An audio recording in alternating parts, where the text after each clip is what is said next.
Good afternoon and welcome to Seattle's Eastside Real Estate Podcast. I'm Dan Edwards, the manager of the Eastside Real Estate team. And this is our weekly podcast on living,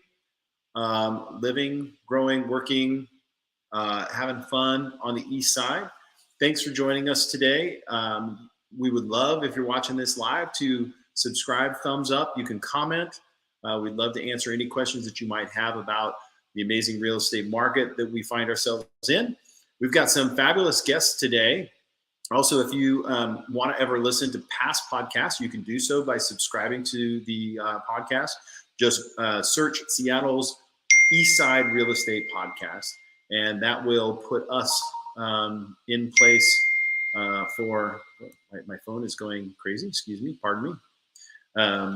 We'll put us in position to subscribe, and then you'll get these sent to your phone, and you can listen to them on your way into work, or if you're on the ferry out to the islands, or whatever it is you're doing. So awesome. We've got a great show today. We're going to be welcoming Tucker Maxwell of Guild Mortgage Company, Samantha Kennedy of Mainsail Financial Group, and Jeanette Betton of Dynamic Designs Jewelry. It's going to be an action-packed show, and I'm so glad you're here. Now, before we get started with our guests, we're going to have our Real Talk segment. And the big question today is what are the experts saying about what the future holds for the second half of 2022? Now, we find ourselves at a turning point in the market right now. There's a lot of consumer sentiment has been lowered. And of course, inflation numbers came out recently that showed an incredible 9% inflation. So what's going to happen?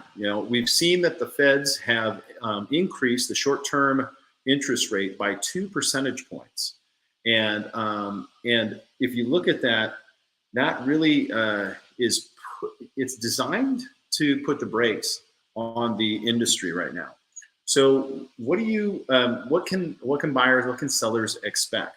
What are the experts saying? So I'm looking down here because I've got the experts' quotes. So Greg McBride, he's the chief financial analyst at Bankrate, says it like this: until inflation peaks, mortgage rates won't either. Without improvement on the inflation front, we don't know where the interest rate ceiling will be. I guess I have a personal, what's the word I'm looking for? I have a personal opinion and my professional opinion.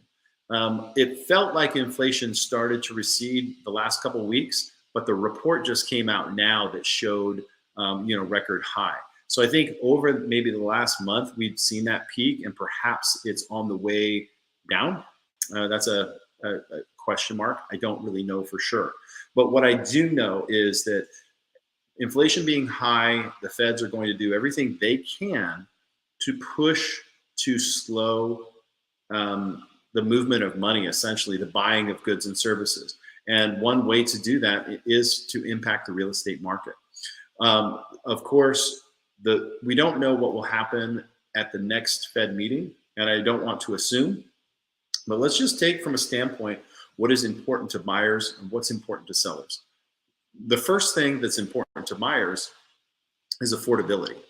So buyers are finding themselves in a position to not to see their prices, which were rising for quite some time, start to stabilize.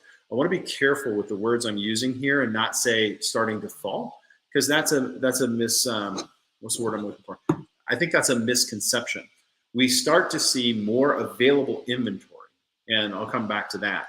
But what we are seeing is that pressure for buyers to exit the market because they can't afford it.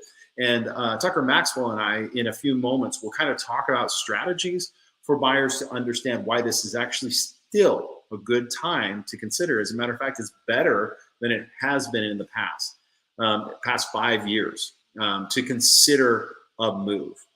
The second thing is supply of inventory. Now, the supply of inventory has definitely increased, and thank goodness. Buyers actually have an opportunity to consider a few homes before making their bid. They don't have to run in there, offer full asking price, or 100,000, 200,000 above. So that's nice that we're seeing more inventory come. And as the inventory stretches or the days on market stretch out, you're going to see more available options. So if you are a buyer, you're going to find yourself in a situation where it makes more sense to keep shopping because there are more available opportunities. So experts are saying that growth is going to continue. Realtor.com, they updated their 2022 forecast. In the latest release, they increased their projections for inventory gains dramatically, going from a 0.3% to a 15% jump.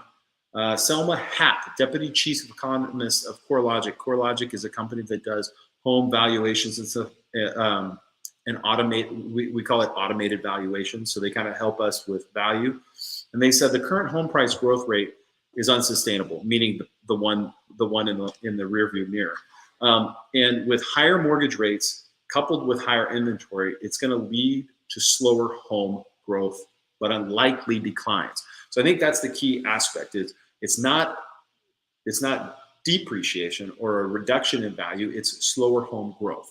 So I think that's especially important for buyers to consider this, because what it means is if you have a plan to buy a house strictly for its appreciation value, that's a bad move. And I really don't believe anybody should be making that decision just on appreciated value. They should be making that decision based on, rather than paying someone else's mortgage, they're paying their own.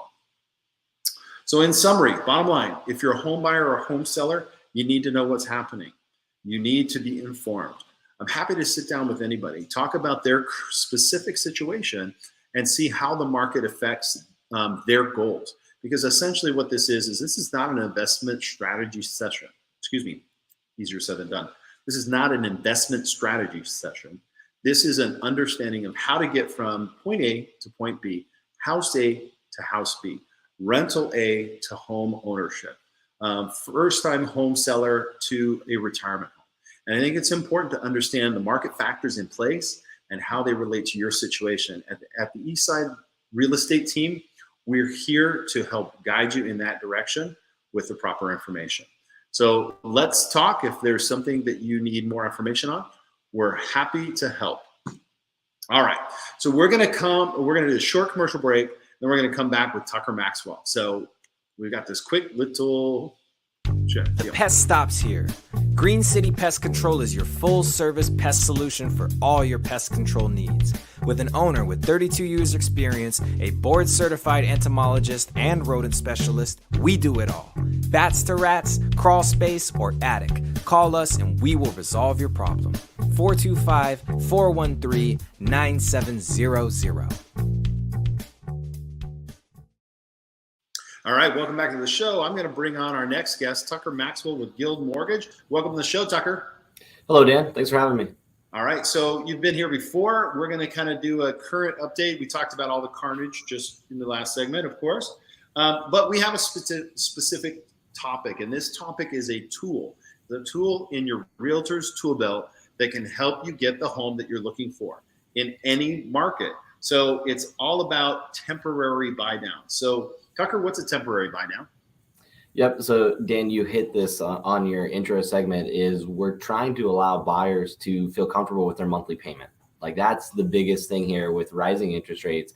Payments are becoming unaffordable or uncomfortable for a buyer. And so a temporary buy down allows us to request a credit from the seller and or the lender, but it can only be the seller or the lender, a dollar amount figure that can lower the monthly payment that the buyer pays over this first number of years of that loan. So it could be a 2-1 buy down or a 3-2-1 buy down. And essentially we're getting dollars from the seller, holding them in an account, and then spreading them across the future payments to offset what the buyer will be paying. So how is a temporary buy down different than a permanent buy down? Yep. So temporary is a key word here. So what we're doing is, let's say for a transaction, we get a $20,000 seller credit, and with a temporary buy down, we spread that $20,000 over the first 24 payments. So the buyer saves a full $20,000 in years 1 and 2. So substantial savings right up front. So that's how a temporary buy down works. With a permanent buy down, what the buyer is doing is taking that same credit and buying down the interest rate permanently over the 30-year term. However, the impact of that permanent buy down is far less than what it would be if we spread it just on those first 24 payments. We're talking maybe $200 to $400 a month difference if we do a permanent buy down versus a temporary buy down where we get a full $20,000 in years 1 and 2. Is this an instance where you're looking at the 24-month kind of idea, and it may make sense to refinance at that point because there might be less pressure on interest rates at that time? Exactly. So it's a similar concept to an ARM product or an adjustable rate mortgage where, this isn't necessarily a 30-year permanent solution. We're using those 24 months to get through this period where we have the Fed increasing rates and we have upward pressure on mortgage rates. Our thought process is that sometime within the next 2 years, hopefully, we will have a better opportunity to refinance. And so with the temporary buy down, it takes all of those future savings and just front loads it up until the first couple of years of the payment to get the buyer in today, allow them some relief right away, and we'll monitor and we'll look for an opportunity to refinance. The really cool thing about temporary buy downs that I'll add here, Dan, is that if we get to an opportunity to refinance, this buyer gets to take whatever amount is left in this from this temporary buy down and reduce what they owe on their loan and refinance at a lower amount. So they don't lose any of this credit when refinancing. Whereas if we do a permanent buy down and we buy down the rate and let's say it costs $20,000 to buy down the rate permanently, there's a break even point that's out in the future some point. And so if that break even point 6 years from now or 7 years from now, and we refinance next year, that permanent buy down did nothing to help the buyer today. Right, because that's amortized over 30 years.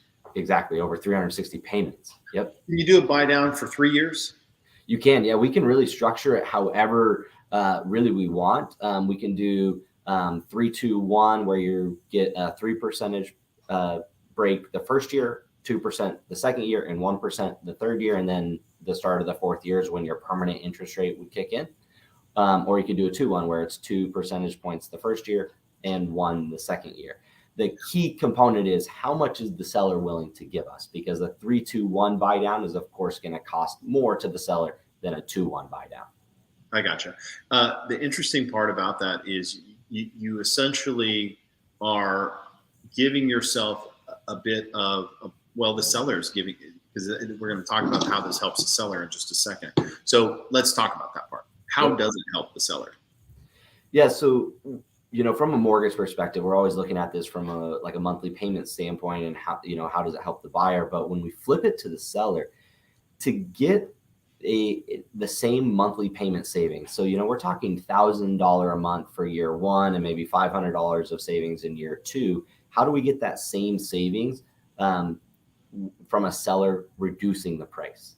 So that's where this really benefits the seller.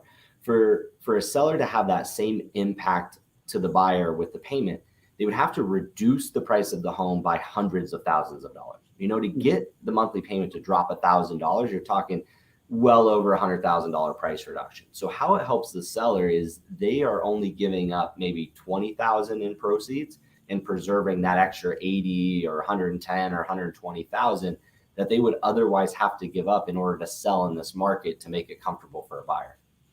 Yeah, that's great. That's a great tool. Thanks for bringing that up. So where do you see interest rates headed? That's a great question, Dan. If I could answer that, I probably wouldn't be a loan officer. I'd be in the hot seat for Guild. But we're of course looking at this from a glass half full perspective right now. So we do anticipate that for the next 30, 60, 90 days, we're going to see rates kind of teetering here, maybe going up. But we do believe by the end of the year, they're going to start heading back down. Yeah. Like I said, I think we saw in the last 6 weeks, interest rates go down from their high at 6.25, and they came back down to mid 5s.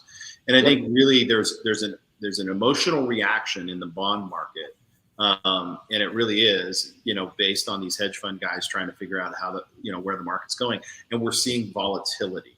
And so to have the tool like the temporary rate buy down, it's fantastic. So Awesome. You know what, Tucker? I always appreciate you coming on the show, and we've had a bit of a hiatus, so it's good to have you back on here.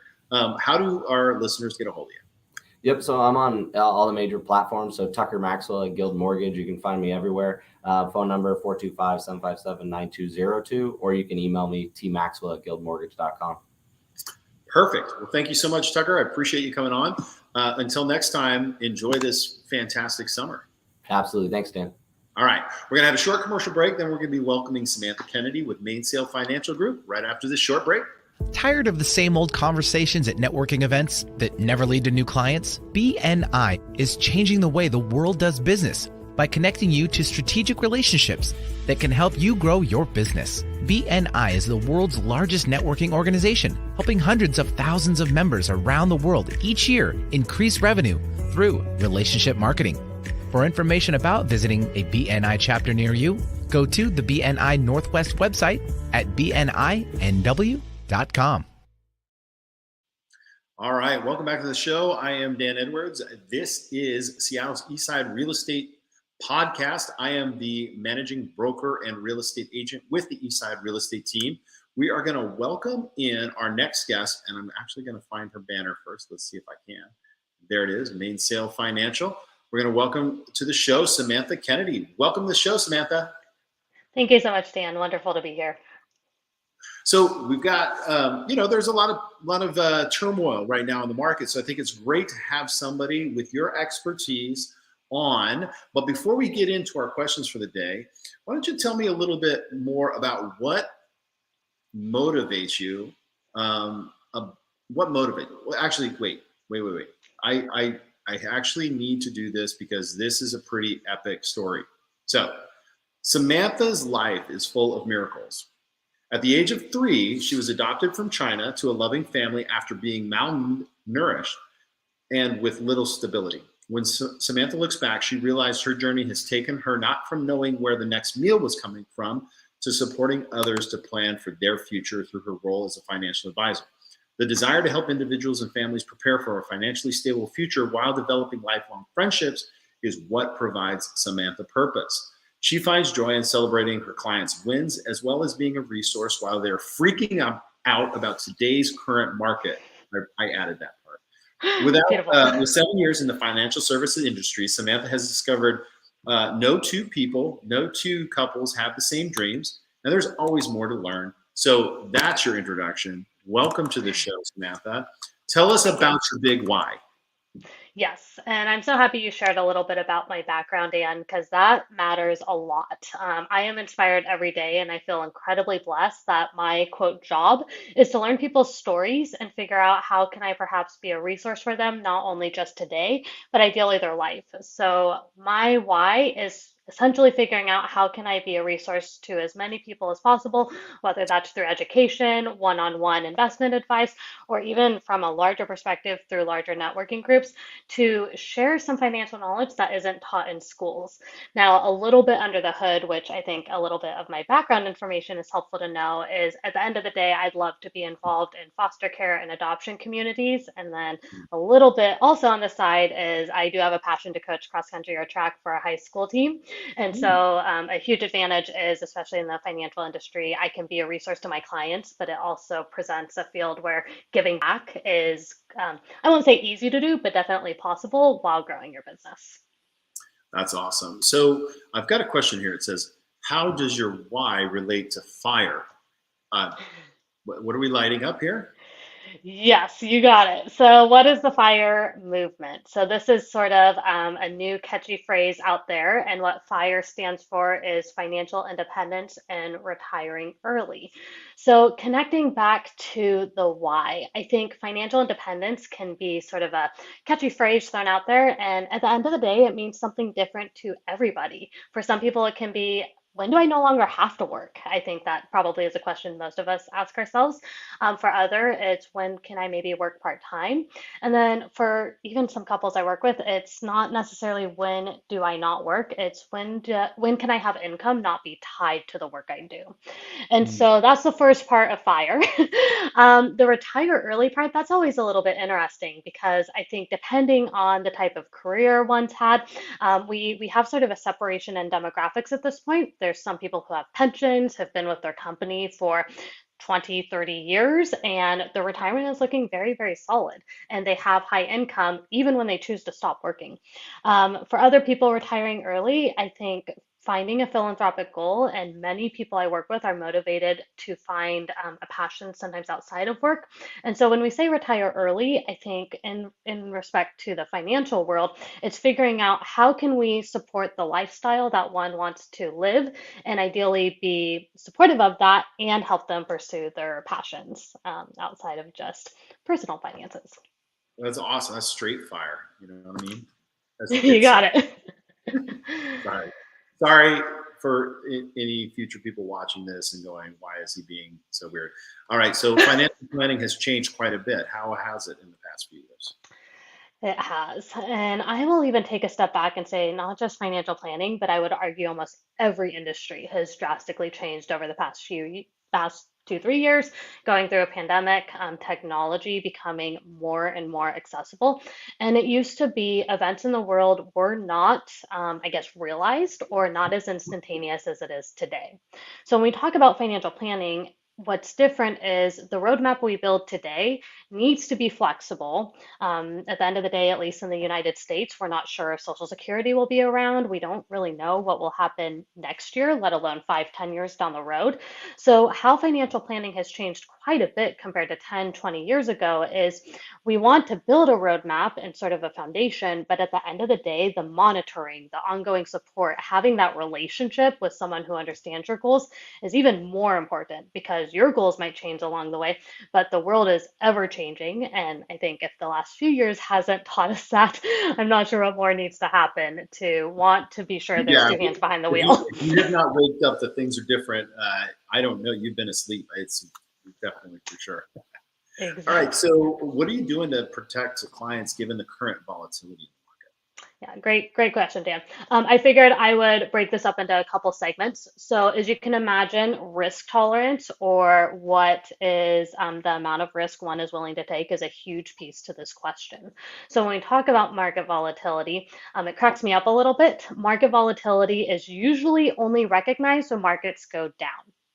At the end of the day, if markets are going up, that is also volatility. It's just volatility we enjoy. And Right. so, if we have clients closer to retirement, 5, 10 years, what we're doing well before a market downturn or when we have those up and down is we're generating enough liquid reserves or cash equivalents so that they don't have to worry about their lifestyle for 2, 3 years in advance. So, our clients who are in retirement, I don't want to say we don't necessarily care about what the market's doing, but for their quality of life in retirement, at least for the next 2, 3 years, it's out of sight, out of mind. And that is the long term approach to investing. We don't ever want to be in a position where we have to sell a position at an inopportune time or generate cash because there's an emergency or something out of left field that we didn't quite account for. Now, that's a little bit more long term picture. For our younger clients, or maybe clients who have 15, 20, 30 years more to work, the market volatility, the conversations are a little bit similar to therapy, where it's let's not throw everything out the window. Let's not panic. Let's look at that long term. And so that's a little bit more the subjective pieces. On the more, I guess, analytical side, you can imagine that we are constantly analyzing different sectors, whether that be commodities, bonds are starting to become a little bit more attractive with the increase in interest rates. So when we look at market volatility, usually that's a little bit of a shift as to which investment opportunities might be beneficial moving forward that perhaps haven't been attractive, at least over the past few years. Okay. So that's great. I love it. You feel like you're a counselor sometimes. All right, let's talk. It's going to be okay. It is going to be okay. You know, that's the thing. What are some of the biggest mistakes that you see or have heard of? Maybe your clients don't make them. My clients are perfect. Yes. I think the biggest thing is making a decision out of fear or making a very rash decision. When you hear headline news, when there's a horrible event that happens halfway across the world and markets react, it can be quite normal to feel reactionary and want to some extent, just get to safety or what we perceive as safety. But that's probably the biggest mistake you can make, at least in the scope of investing. You never want to have an investment strategy and then all of a sudden go 100% to cash, because odds are it will be very difficult to re-enter the market or start investing again, if ever. And then you put yourself in a position where you have to assume that at some point you'll be confident enough to start having your money work for you again. So certainly during volatile times, or at least the negative volatile times, the biggest mistake is just forgetting completely the long-term plan and just to some extent trying to put out a fire. Whereas in the grand scheme of things, even this year, despite how quite frankly scary it's been, for most people, this will be an event in life. It won't be life changing. So it's keeping a level head and not panicking when it might be very attractive to do so. Yeah, that's good. That's good advice, is keeping a level head and just keep your head down, right? I mean, what can you really do about these things, these outside forces? And, the time value of money shows up, And I feel this way about real estate, and I feel this way about money and investments and stuff like that. It seems that we can often react emotionally, and that's okay. It is okay to be like, what the heck happened to all my Bitcoin? Yes. Don't tell anybody. Anyways, what happened to all my Bitcoin? It was a big old wad of cash, and I was going to be a Bitcoin millionaire. What just happened? So I think it's perspective. You're going to be okay. Absolutely. You're going to be all right. You still have your health, at least most of us do. I'm going to skip ahead to great financial habits. What's one thing that we could all adopt to have to have a great financial habit? I think the first thing is, how can you treat yourself? And I love a story I heard listening to a podcast, so please forgive me, this is borrowed, but it doesn't matter how much money you make, how much you're able to save. Even if the example given in the story is when someone was getting started, they quite literally had 10 cents, went to the grocery store and bought themselves a piece of bubble gum with a joke on it, and it made them laugh and smile. And so that is probably the first thing, is rather than financial planning or thinking about your finances, and my mother-in-law calls it the headache, rather than viewing it as always negative, I think the first place to start is, what are some things that excite you, or what maybe is a small activity that you would enjoy? So you start associating it with positive experiences rather than just reactionary and negative. And then to be a little bit more specific, the very first thing that you can start doing is pay yourself. So again, the dollar amount does not matter, it's the habit. So if it's putting $5 into a piggy bank each month, you're just starting to build the, I guess, maybe conscious or even subconscious muscles of, you can start living a life where there isn't just scarcity. And that will pay you back in dividends and tenfold to when you are at the point where you have cash flow and you have surplus, and making those investments will be a lot easier because you're already in the practice of setting something aside, whether it be in the place where it might not be a ton right now. So first thing is, have a little fun. Second thing is, save something for yourself, even if it's $5, so that you have something for the future and you start building that habit.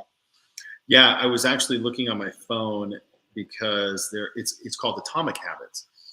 It was in my mind. I'm like, what is it? What is it? Atomic Habits. They say in order to create really good, powerful habits, you need to associate something that may, like, you need to turn it into a positive, right? Mm-hmm. So associating, I am doing the right thing with something that you like to do, or I'm doing, you're saving, but you're celebrating it, right? Figuring out a way to couple the two so it doesn't become that negative, like, oh, I guess I got to put money in savings. Say, oh, no, I get to put money in savings and I get to spend, this over here. So couple the two together. It's a Atomic Habit kind of piece. I love that. That's a great phrasing. So sprinkling a little bit of fun in your financial plan. Mm-hmm. So I think maybe looking a bit big picture, for some people, this can be a big vacation. Maybe you have, oh gosh, the word's escaping me, not wish list. Do you happen to know, Dan, what's that list, that bucket list? There we go. Completely escaped my mind, that one. Maybe you have a bucket list, and what are some experiences you would love to have, but when you think about them, you're like, oh gosh, they will never happen.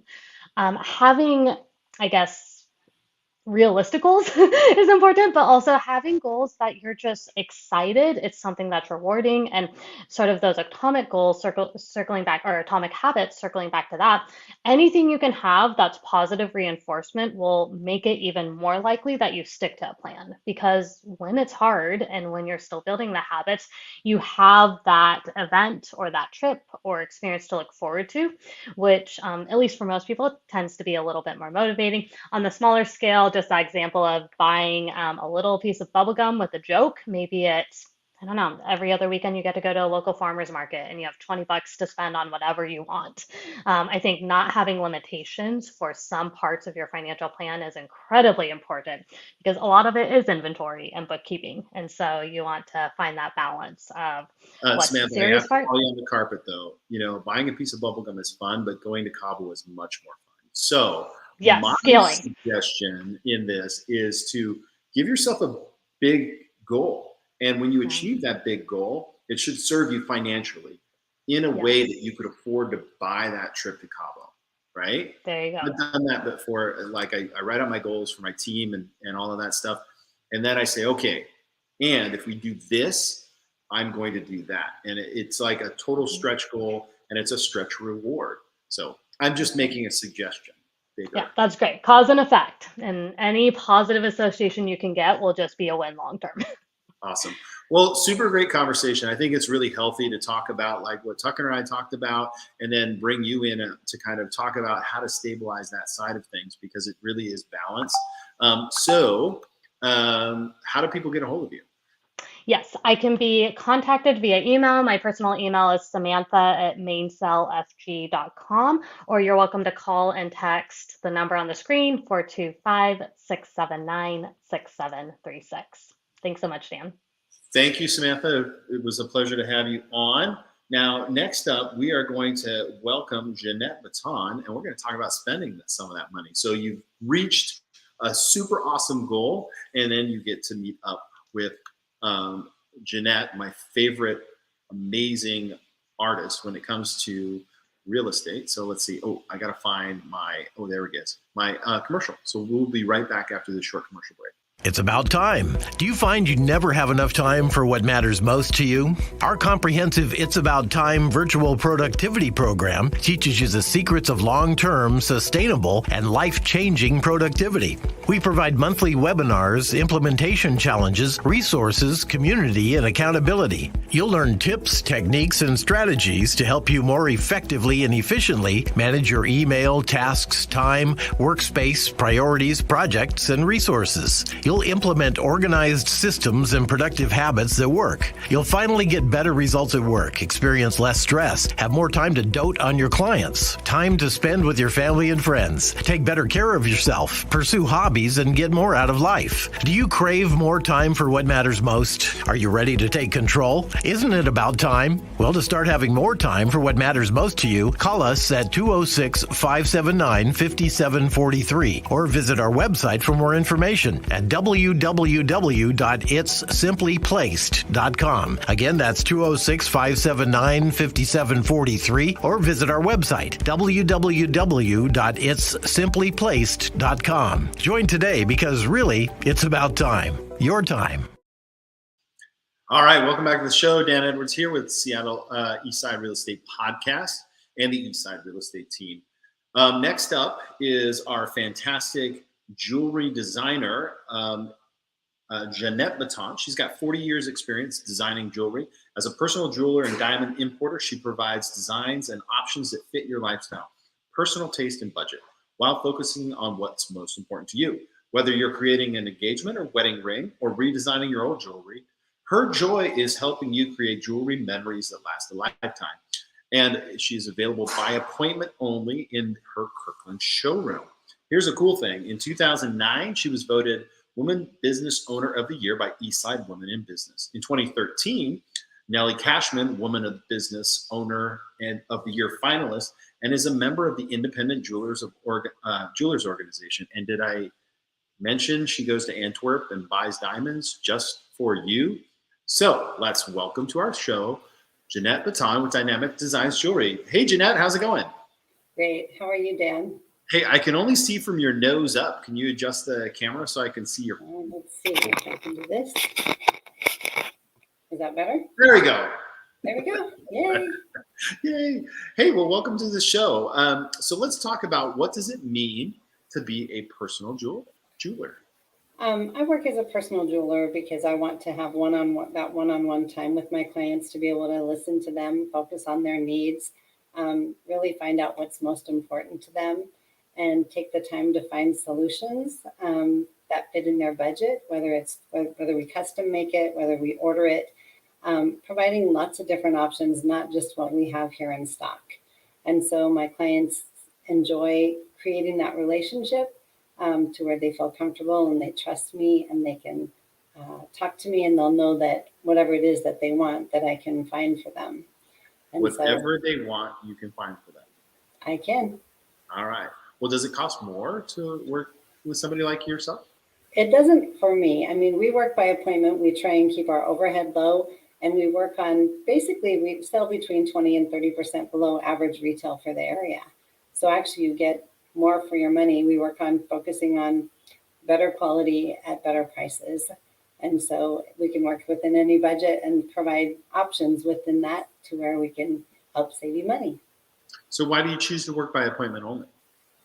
I think like what I said before, it gives me the time where I'm not having to work between different clients. I can focus specifically on the customer's needs and what they're looking for, trying to find out what occasion they have or what they're trying to achieve, and be able to take the time to really focus on that and offer them lots of different options.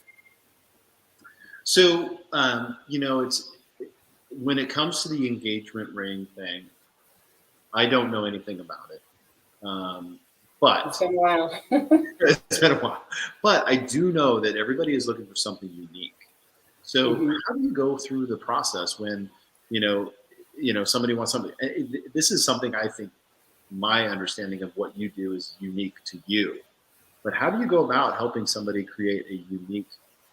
Working with people who are getting engaged it's such a fun time in their life, but most guys are kind of nervous because they've never made a purchase like this.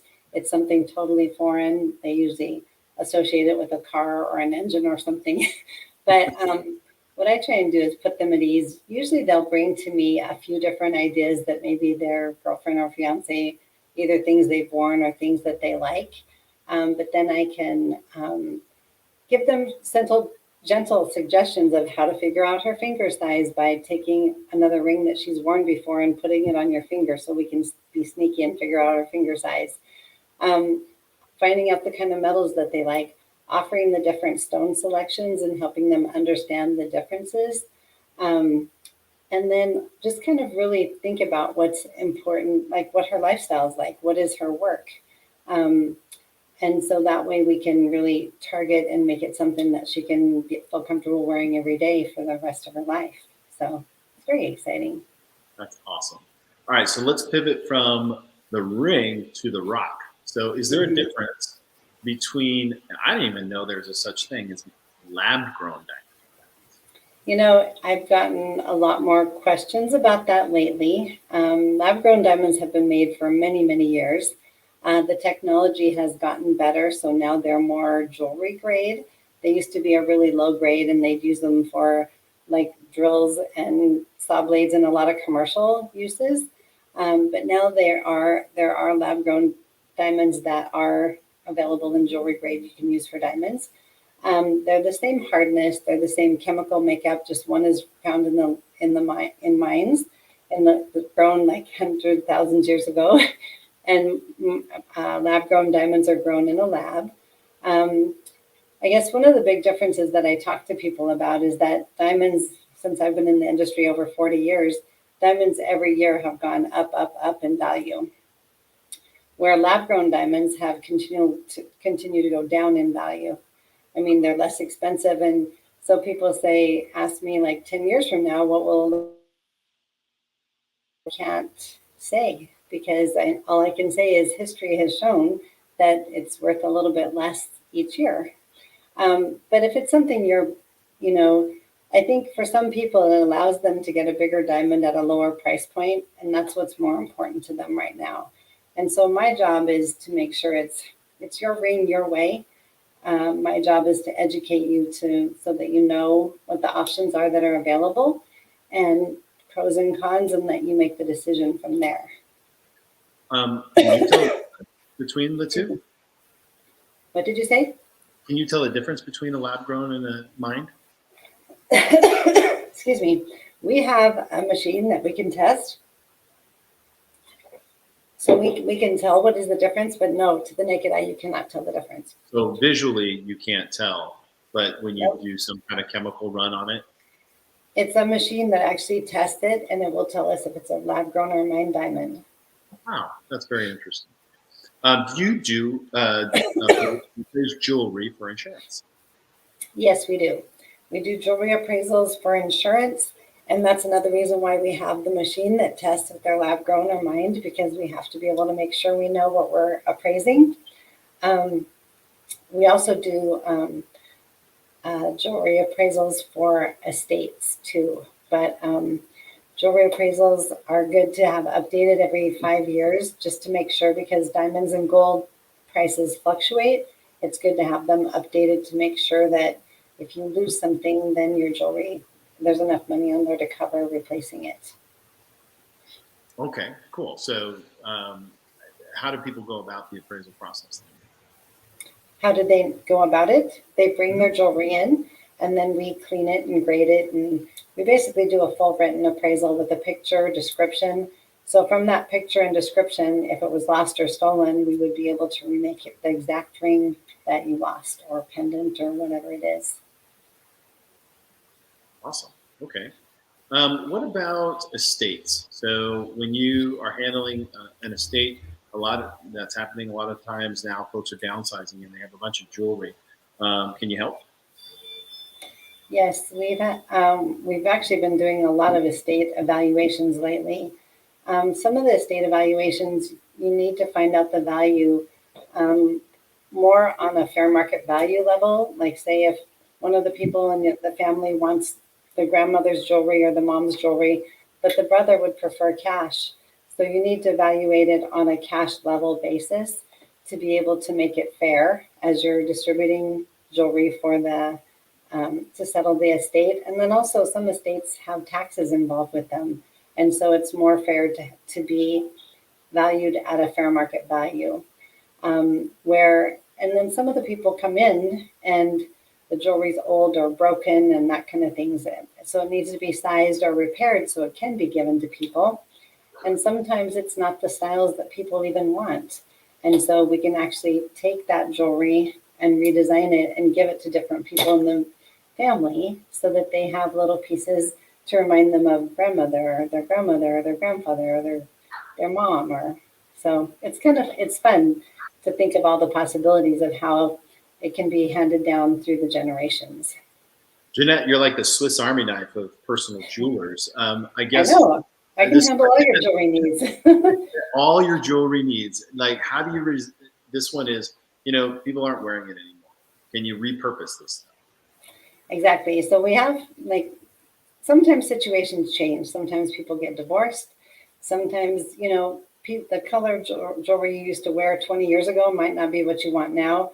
Or maybe a diamond fell out or something broke or it doesn't fit you anymore. So you have it just sitting in a drawer and you either lose it or it could be stolen. So sometimes people will bring that jewelry in and we repurpose it. We can take the stones and make it into a completely different design. We can change the color of the metal. We can make it more into a style that fits your lifestyle now. You're not the same person you were 20 or 30 years ago. Or like I said, if you've inherited something from your mom or your grandma, that's probably isn't your style either. So we can take that and then we can come across, I have design books here. We have lots of jewelry. You can bring me ideas. And from that, kind of my superpower is to be able to look at your stones and come up with designs that will fit your lifestyle, that will fit you of what you want now. And then we usually do, we either create a wax or we create CAD designs that show the designs exactly how they'll look with all the stones in it. So then it helps you to feel more comfortable knowing this is design that I would be happy wearing for a long, long time. That's so good. That is so good. So can somebody go to your website and see what kind of work you've done? Yes, we have some of our custom pieces shown on our website. We have lots of different ideas on there, and it also shows the process that we go through between casting and making the different jewelry. Plus, it's just kind of fun to go and look and see some of the different things that we've done. That's awesome. So what's the best way for somebody to set up an appointment with you?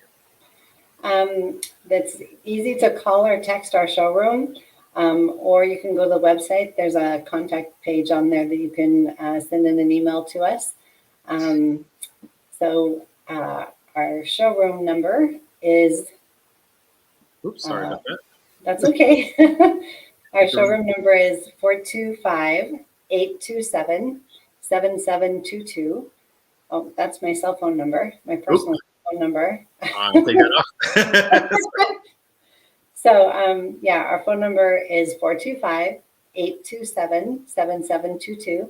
You can text that or call it. And we set up appointments Monday through Friday from 9 to 6 and Saturday from 10 to 3. Or visit dynamicdesignsjewelry.com to see some of our custom pieces and some of the things we have in stock. And then there's also an email contact page that you can send in and we can contact you back. All right, very good. Well, thank you, Jeanette, so much for coming on the show. I really appreciate it. Like I said, Swiss Army knife of jewelers. Anything you need, appraisals, new designs, redesigns, repurpose. And I think she even serves a glass of wine if you come in your show. For my special clients, I do. Thank you, Dan. Thank you so much for having me today. This was really, really fun. And it was nice to hear about the housing market at the same time, too. Yeah, it's good. It's a win-win. Thank you so much for coming on. We'll see you next time. Thank you. Bye-bye. Bye. All right. So last up, before I let you guys go, a little sneak peek at a property we just listed out in, let's see, there we go. Out in Sammamish. So this is in the Trossachs neighborhood, and I'm about to run out of power, so I'll try and get through this quickly if I can get that notice to go away. We're asking $2,225,000, 4-bedroom, 2.5 bath, built in 1999. Single owner has built it. You can go to Eastside Estates Sammamish, eastsideestatesammamish.com. eastsideestatesammamish.com, and you can get all the beautiful pictures. We will have it open this weekend. We've got a video here, 3D tour, all of the good stuff that we do for all of our sellers. Again, I want to thank all of our guests, Maxwell, Samantha. Let's see if I can point you guys back here. Jeanette, I think Maxwell had to bounce. Thank you guys so much for coming on the show. We really appreciate it. And we'll see you all next time. Thanks for watching. Thanks so much, Dan.